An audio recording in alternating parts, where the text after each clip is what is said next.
Hey guys, it's Vinod. Good to be back again. And I first of all, my apologies for the audio fiasco in my last video. I used the AirPods, but I forgot to connect it to the laptop, and the volume became too low for people to listen, and that's the feedback I got. Extremely apologetic about it. I hope it will be fixed in this video. So here we go. In today's topic, I'll just keep it simple and short. I've picked a topic which is probably not discussed as often as it should be, and it's about addiction to pornography. Yeah, you heard that right. If you're someone who watches pornography and you think it's cool, okay, this probably is for you. Again, I am not judging you for watching pornography, be it a man or a woman, but let's get into some statistics, some numbers, and also look at how it can potentially affect you as a person, and maybe you can just my job is just make you think, and then you can take your own decision. Great. Okay, let's look at numbers at a glance. I have it written down on my laptop.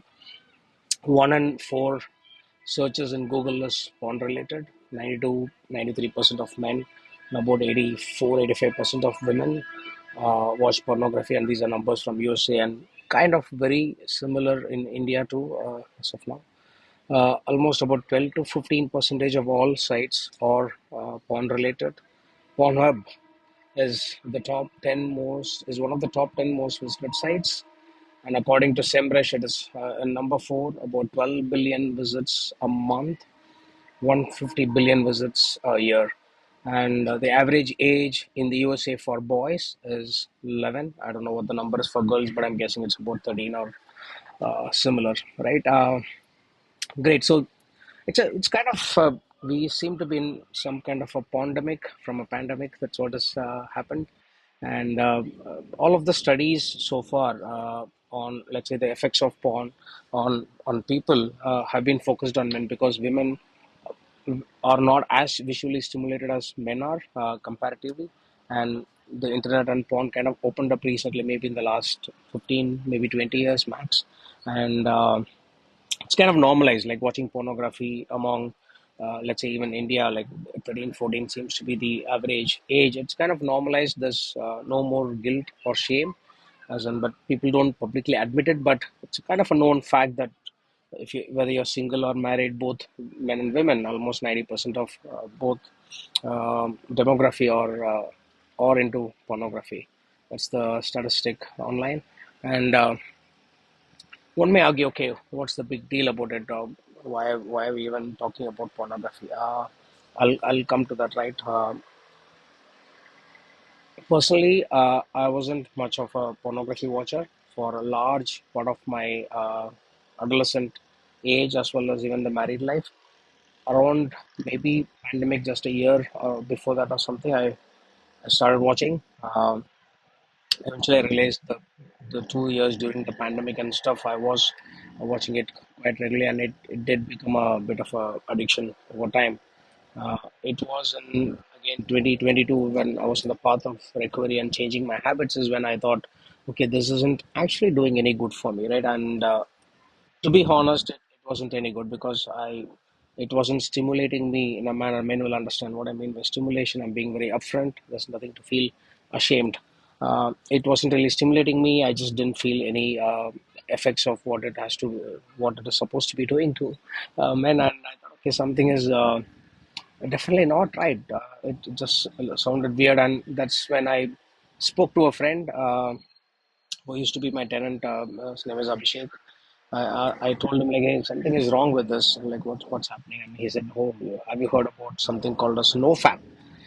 Like, okay, what the hell is NoFap movement? And I started reading about it. I went to Reddit, and I figured there are more than 1 million members in the group. I mean, a lot of men. 99% of them are men. And when you go through that thread and read the kind of postings people are making, it's unbelievably sad. That's what it's very sad, depressing, um, quite. It just makes you feel really, really bad for where the humans have are headed, right. Kids, youngsters, right from 12, 13 years old, addicted to watching pornography and having their orgasms. That's been the pattern for a lot of people for a long, long time, and they're so addicted that they can't even function or do anything else apart from watching pornography. Or and the good part is all of them want to come out of it, but they can't. So just giving an effect of pornography addiction is definitely one of it. But in general, whether you're a single or a married man, I'm going to focus more on the aspects of men because I don't have too much of data on how it affects women. So I'll stick to men, right? And I'll use my personal example as how I kind of came away from it and how it kind of helped me. So I just suddenly one fine day I decided I shouldn't watch. I think it was in August 2020, exactly 2 years back. After about a couple of years of watching pornography, I just stopped it abruptly one fine day. I never had an app, but I stopped going to those websites. I cleared my cache. That's number one.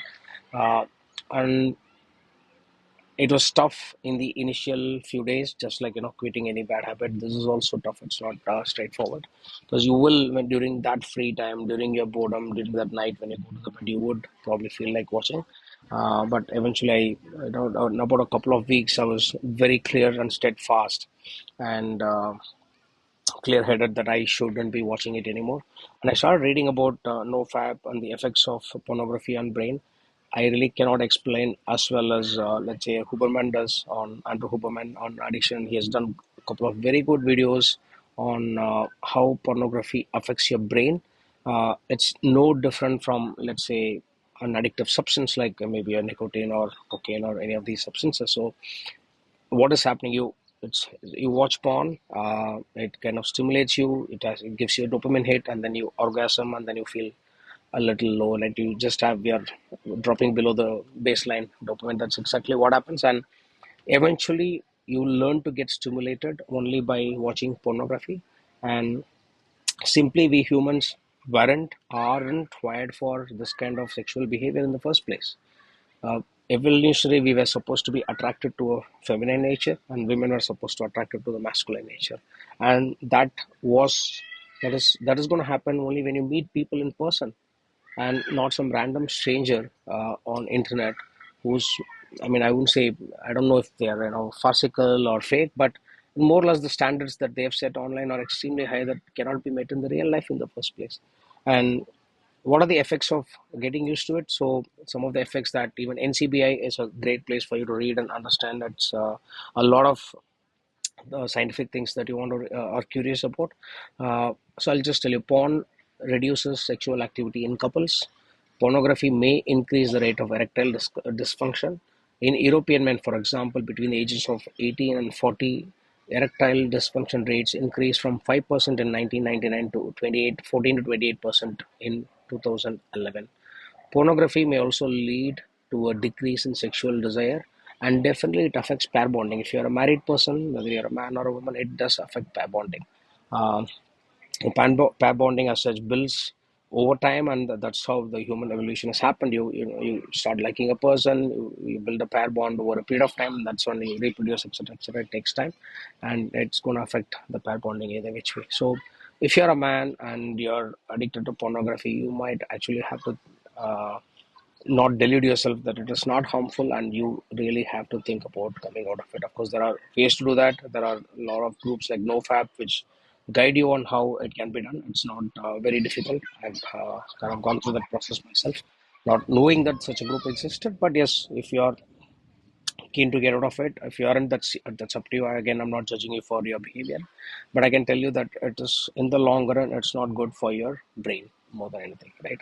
And here are some more data from the research papers. In line with Cambridge University brain scan studies, the AG study reported greater Q reactivity to porn correlating with less desire for partnered sex. To put it in another way, individuals with greater brain activation to porn would rather masturbate to porn than having sex with a real person. Now, isn't this a little weird? I understand if your wife doesn't want to have sex with you, that's a different reason. And I know a lot of married men go through that. More than 50, 60% of the men are largely living a asexual life due to whatever reasons. It could be sudden loss of attraction, incompatibility, whatever the reason is. But I'm assuming if the vice is, if you both are cohabiting and having a good sexual relationship, this is definitely going to tilt you in the favor of masturbating to pornography than actually having sex with your wife and building a better pair bond over time. And why does that happen? Again, as I told you in the last video, the brain is a learning machine. It, in fact, doesn't understand what is pornography. It just knows that you're stimulated by something. It makes you feel good, and then the loop just continues forever and ever. And you may be thinking, so this is something that some people have asked me. Hey, I don't watch hardcore pornography. I just watch, let's say, women who are dancing, showing the navel titties or whatever. Like, is that okay? Kind of a soft pornish instead of the triple X or the hardcore variety. Unfortunately, the answer is no. Uh, the brain can't even differentiate. It just knows that you get excited by some titillation. That's about it. And whether it's hardcore or a soft porn, it doesn't really matter. And in fact, the effect of watching porn is rather quite opposite.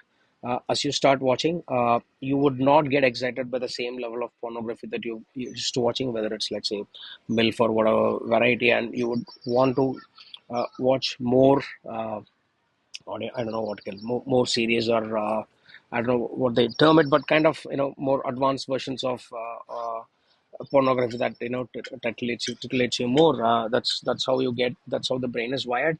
It's same like from one cigarette to 10 cigarettes, and that's when your receptors are activated. The same way with the brain, you will not get your dopamine hit by watching the same type of porn. So you start looking for more serious versions of it, more hardcore versions of it, and eventually at some point of time you will plateau to such an extent that watching pornography will absolutely have no effect on you whatsoever. And that's not a great place to be in. And if you're a man in your mid 40s, for example, and typically if you're married, it is also an obligation for you to what do you call, have good sexual relations with your wife. I mean, yes, you can practice celibacy once in a while. I practice that deliberately. That's my personal choice. And I'll also tell you the reason why I do that. I realized that hunger and sex are two of the most basic urges a man can have. And if, as a man, I can exercise control over both, and typically sex, right? Because men have a weakness for women, that's normal. We just want to spread our seeds. That's how we are wired. We just don't want to admit it because, you're called as a predator or whatever, and it doesn't. So, so from that perspective, if you can exercise some restraint and control over, let's say, masturbation or practicing celibacy or not sexualizing your brain to the extent that you're only activated by, let's say, the visual uh, shenanigans on the screen, you would eventually, what will happen, you will develop enough self confidence that it actually has the opposite of it. Even if you're, let's say, interested in women, the kind of confidence you get by stopping to visualize women, what it will happen is you will it's kind of strange, right? You stop watching pornography for a long time, you stop sexualizing, let's say, the woman's feminine body. Your brain will kind of forget how to do that, in the sense that you won't even be able to masturbate by visualizing even a very hot woman. You would talk to her just like you talk to another man. Yes, I'm not saying you won't, kind of check her out. That's normal. All men do that, and women also do that. So there's nothing wrong with it. But you would start looking into her eyes and talk. You'll be looking at her face, and you'll stop going down. I mean, and even if you want to masturbate, you would not be able to do that, and that's simply because you've kind of erased all the memories that you had in the brain, and you've trained yourself, kind of rewired it in such a way that um, you're telling, hey, you know what, I don't get sexually aroused by just looking at women, but I would rather have that physical intimacy with my spouse, wife, or a girlfriend, or whosoever you choose to have a physical relationship with, right? So think about it. Again, it's not very hard. It just looks pretty difficult in the initial stage, since you're used to watching it often, maybe twice, thrice a week, etc. There's another interesting statistic that I came across in India. The average time that people spend per session in India is about 8 minutes, and there was a joke that South people were spending less time, as in Andhra, Telangana, Kerala, were about like 5.5 minutes or 6 minutes, and the people from the north, like Delhi, Assam, etc., were spending about 8 to 9 minutes. Maybe it's the internet speed, or people in south are much faster with their fingers, maybe, right? But that being said, pornography is not good for you. Look at it like evolutionarily. We grew up in tribes of about 100, maybe 120, 150 people, 150, sorry, people. And even as a man and as a woman, you had maybe 4 to 5 choices max, right? I mean, even if you were raised in a small village today, maybe you had about 10, 15 different people to choose from for both as a man and a woman. And suddenly today, the abundance of choice is also making things very difficult for us. We always want the one that we don't have. That's how people are generally wired. And that causes a lot of distortions in how we are behaving. And by you setting unrealistic expectations of watching some real high standard women on online, and you're going to expect the same thing, and the same thing goes for the woman. To the extent that I can give you one disturbing statistic, I mean, it's just a statistic, whether you believe it or not. Here it goes. Uh, 98% of the married men and 85% of married women fantasize someone else during sex with their partners.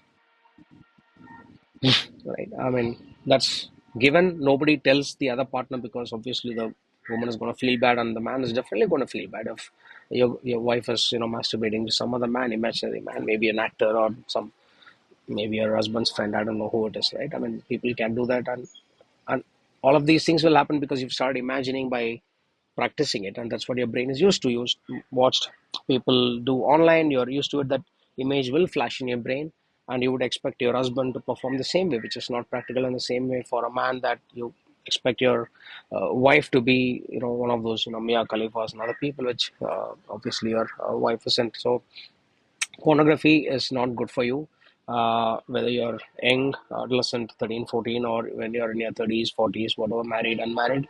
Stay away from it. It's not very hard, and you will gain immense confidence by practicing celibacy for some time. In the sense that I'm not saying that masturbation is bad, as there's no scientific evidence to that effect. It is considered good. In fact, as people say that there's a reduced chance of prostate cancer if you masturbate once in a while, so that's all good. But when it comes to porn induced masturbation, or what they call it as, I think, PMO or something, in the nofap world, it's better to stay away from pornography. And I can promise you that it'll give you enough confidence that rather than you chasing women, which is why you're actually watching porn anyway, right? You want to get stimulated by some strange unreal women online. It actually has the opposite effect, where women will get attracted to you because you just show so much radiance and confidence, and you're talking to them as fellow human beings, which is exactly what they want as well. You don't have to, and I can tell you this, guys. I mean, more than men, women have seventh and eighth senses. They can pretty much detect your weakness or strength from a mile afar by looking at you, the way you talk, the way you look, your confidence, and you can't fake it. Beyond 10 minutes, you'll completely be unraveled and figured out. So you can't fake confidence. It'll come by virtue of you practicing some good things. And every one of us has made mistakes, right? Everyone watches porn. We have chased women. We have done some stupid things. That's part of life. But maybe if given a chance to change and become better, why not? Would we continue this same stupid way, or there is a virtuous way to live? Why not? Why shouldn't we do that, right? I would leave you to think with leave you with that kind of a thought, to see if it made sense. And if you have any questions, feel free to drop in the comments. I'll be back next week with in a few days, maybe with some other topic. Thank you. Bye.